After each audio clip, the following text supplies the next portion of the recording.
Então, assim, eu vou falar o que deve comer, porque, assim, a alimentação que eu digo que é mais saudável, porque o que não deve é muito subjetivo, que tem alimentos que são condenados, que a gente pode colocar eles num contexto que a pessoa pode comer, né? A gente tem visto aí essa coisa do pãozinho, né? E dá para o indivíduo comer pão, né? Apesar de ser farinha refinada. Então, eu vou falar os que a gente assim acha interessante como alimentos que têm atividade anti-inflamatória, tá?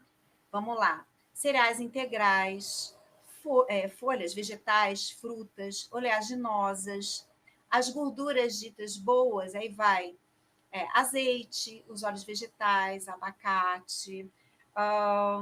Vamos pensar nas especiarias, né? Não só para fazer chá, mas eu falo para colocar na comida. Vamos falar de cúrcuma, que é o açafrão, ai, páprica, canela. Vocês me ajudem aí para eu me lembrar, tá? Tem muita coisa. Alecrim maravilhoso, né? Para os nossos pacientes com lúpus, né?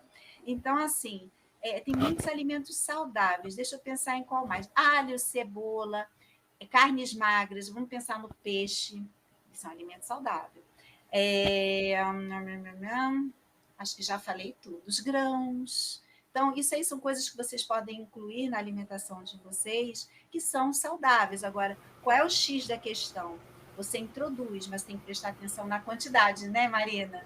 A quantidade é o X da questão. Não adianta você comer saudável e comer demais. Então, você precisa saber o quanto comer, né? Comer com qualidade e com a quantidade certa, tá? E quanto àqueles que você acha ruim, vamos conversar.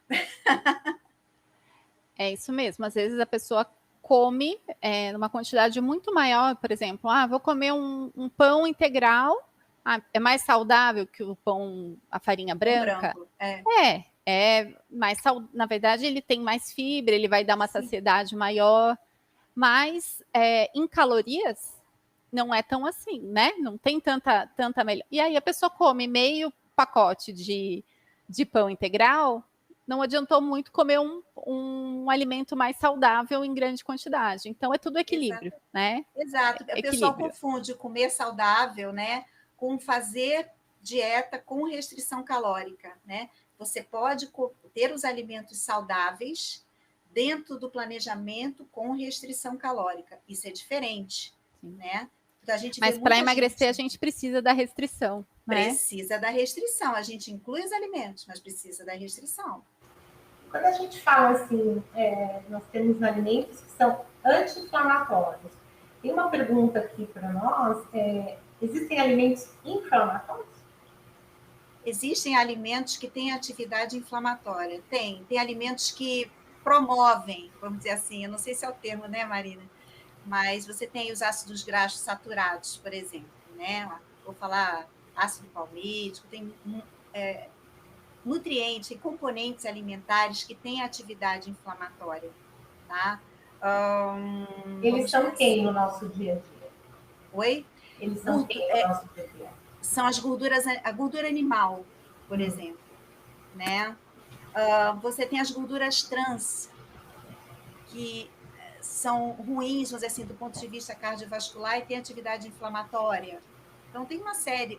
Os cereais que são refinados, tá? Se você olhar isoladamente, realmente não é legal, tá?